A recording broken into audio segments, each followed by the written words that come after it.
Good evening, everyone. Here is my presentation, Research and Topic Development, Module 7. Develop and Research Topic.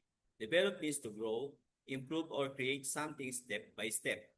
In research, and refer to building idea, concept, method, or solution through the analysis and planning. Example, a research developed a plan to study how social media affect students. Research. Research is a systematical process of collecting, analyzing, and interpreting information to answer a question or solve a problem. It involves careful study to discover new knowledge or understand something deeper. Example, conducting survey and interview to find out how students use social media. Writing research, paper, and APA format means preparing an academic paper that follows the guidance of the American Psychological Association or APA. These guidelines provide standard rules for structures, writing style, situations, and reference. APA format help ensure that research papers are organized, professional, and consistent, making it easier for reader to follow the idea and verify the source use.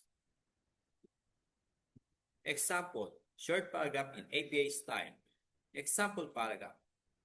Students how use digital tools regularly tend to develop better research skill because they have access to more information online. According to Smith's 2023, technological-based learning improves student ability to analyze and evaluate data effectively. This shows that modern tools can enhance the student performance when used properly. Information related to writing and organize your paper. Please refer to the guidelines, strategies, and steps that help you structure your research paper in logical, easy to use, understand way.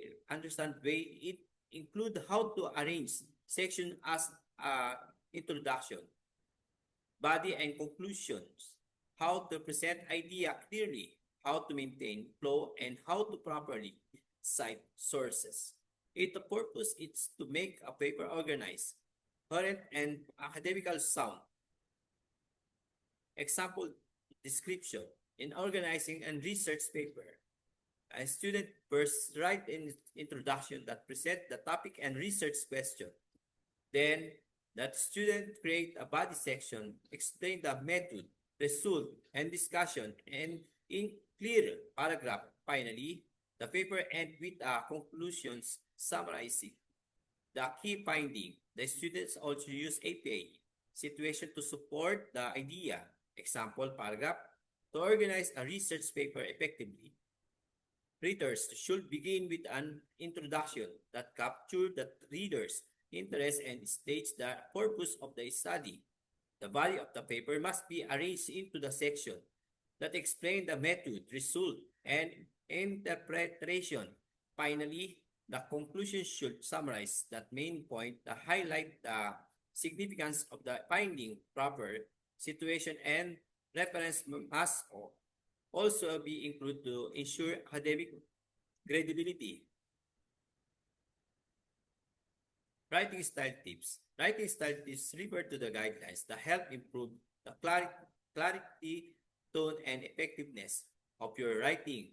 These tips focus on using clear language, organizing sentence smoothly, avoiding unnecessary word, maintain a formal academic tone, and ensuring that the ideas flow logically. Their purpose is to make a research paper easy to understand, professional, and engaging.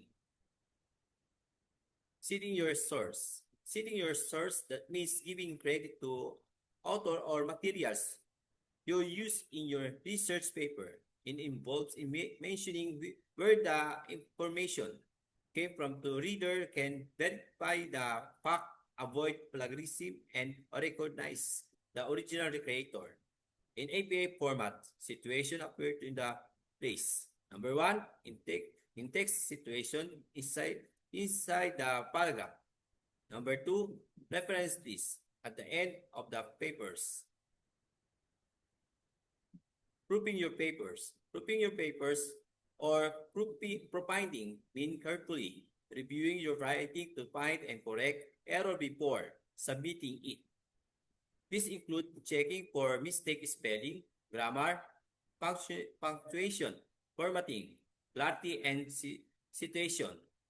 The goal of proofing is to make sure that paper is clear, accurate, professional, and free of error. Strategy. Description. A student proofread their research paper by reading it aloud, checking each sentence, correcting grammar mistake, and making sure all situations follow APA format. Example paragraph for proofing with error. Students often find it difficult to finish their research paper on time. This is because they don't carefully plan and they something forgot to follow the APA guidelines. Example paragraph after proofing corrected. The student often find it difficult to finish their research paper on time. This is because they do not carefully plan and they sometimes forget to follow APA guidelines. Okay, meet our team. I'm Mr. Armel Noda and Lorny Toxano is my partner. Thank you so much. This all my presentation and good evening. Thanks.